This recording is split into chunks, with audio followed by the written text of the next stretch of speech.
An Emotional Education is a book written by the group author called The School of Life.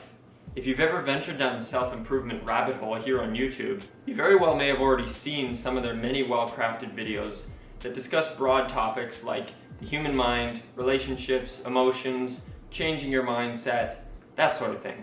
Today I want to talk to you guys about one of the great lessons I learned from this book that I think everybody needs to hear. It's one about feeling anxious in the face of new changes, whether that be a new job or a new hobby, a new relationship maybe, and learning to cope with those changes as you push forwards rather than falling victim to the same trap that I think everybody's encountered at least once before. That's getting anxious, starting to doubt yourself, and ultimately forfeiting your goals. Here's an example that I came up with to help put this lesson into perspective. So imagine it's your first day on a new job, you're right outside the new building, wherever that may be. You're sitting in your car, giving yourself a pep talk in the rear view mirror. You're reminding yourself of all the great things that have been said about you before, whether it was by loved ones or past employers, or even the interviewer for this new job. Slowly an image is forming in your head of the perfect, confident, flawless version of yourself that's going to walk in and make a good impression. You have this almost main character of a movie type feeling that's bubbling up inside. Not only do you want to make a good impression, you have to. It's your job at this point. You muster up the courage, you walk inside for the very first time, and there they are. All your new colleagues are standing and sitting at their posts, well, working. They haven't really noticed you yet. Some of them are barely looking at you with a passing glance, and maybe the odd one is staring with a puzzled look on their face. Who is this person? You can see them asking with questioning eyes. Now hold on a second, this doesn't feel like much of a main character moment, you think briefly. But it's okay. I mean, of course not all of them know that you're the new hire yet. For the moment, your dignity remains intact. You're still holding on to that confident, infallible version of yourself that lives in your mind. Now jump ahead a little bit. You're sitting at your desk and you're paired up with a colleague for training. They don't even know your name yet and you don't know theirs, but hey, that's okay. You sit down at the desk, turn on the computer, and the first thing you see is a Windows logo. Windows, you think, but I use Mac at home. I don't know how to use Windows. All of a sudden something is faltering in your mind, and there's an essence of doubt that's sneaking its way around that perfect image of yourself that you had before. Over the course of your first shift, you notice that small challenges like this just keep appearing everywhere. You hear some workers talking about break times and think, oh man, the scheduling system here works way differently than anywhere else I've been. At lunch, you hear some people talking about the whiteboard at the front of the room, and you notice, oh my god, they track performance here. Everybody just keeps walking up and writing their numbers down like it's nothing. How am I ever going to catch up to these people? I'm going to look like a fool. Your competence is being challenged over and over again on your first day. Your self-assuredness is foundering, and you feel a loss of dignity that's just becoming overwhelming. Finally, the day is over and you slump back into that driver's seat where you were just a few hours before, and you were feeling way more ambitious and confident than you are now. Upset and defeated, you drive home and think to yourself, how on earth am I going to show my face at this place tomorrow morning?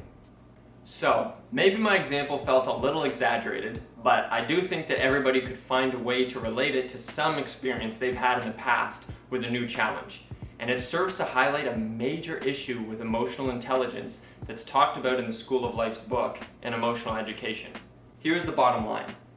When we try to boost our confidence in times of uncertainty by focusing on our accomplishments and our strengths and everything that makes us great, we actually develop a counterproductive underconfidence, and it works against us by chaining us too tightly to our dignity. Now, when we try to boost our confidence in this way, which is super common, maintaining our own personal dignity is now the primary focus. That just creates a very bad situation where anything that challenges your dignity in this new uncertain territory is now the enemy. That just paves the way for anxiety and self-doubt.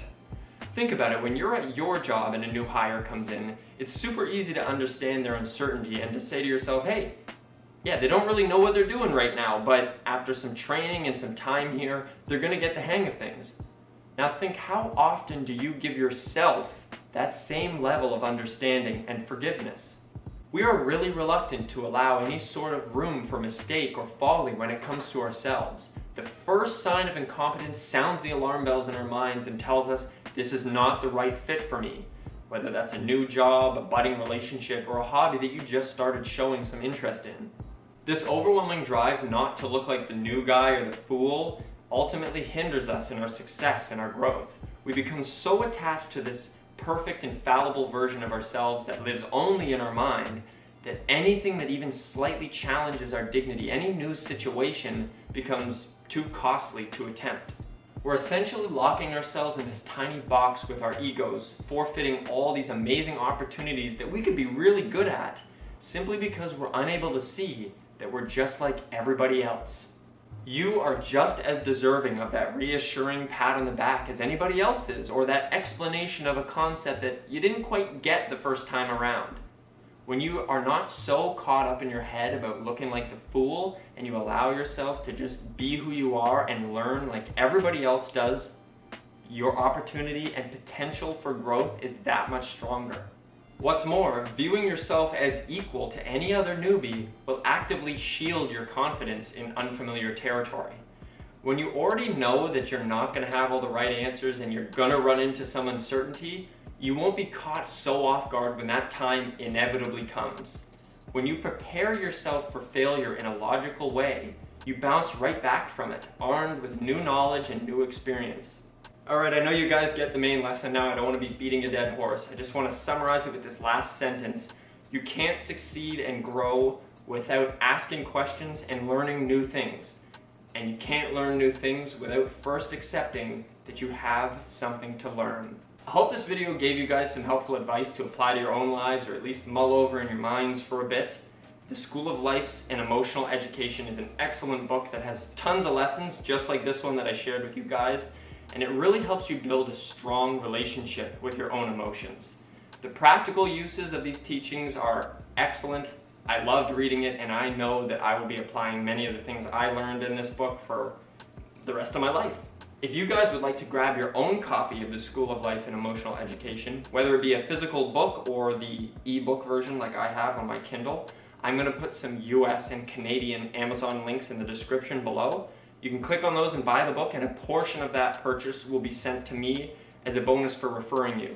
If you don't want to use my links or you want to shop elsewhere, that's totally fine as well. I still highly recommend this book.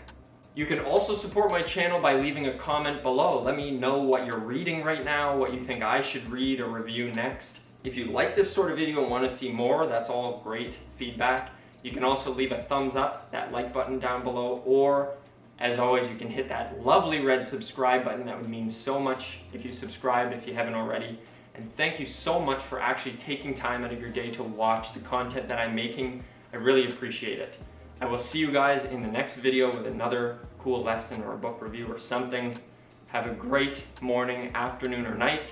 And as always, never stop learning. Thanks for watching.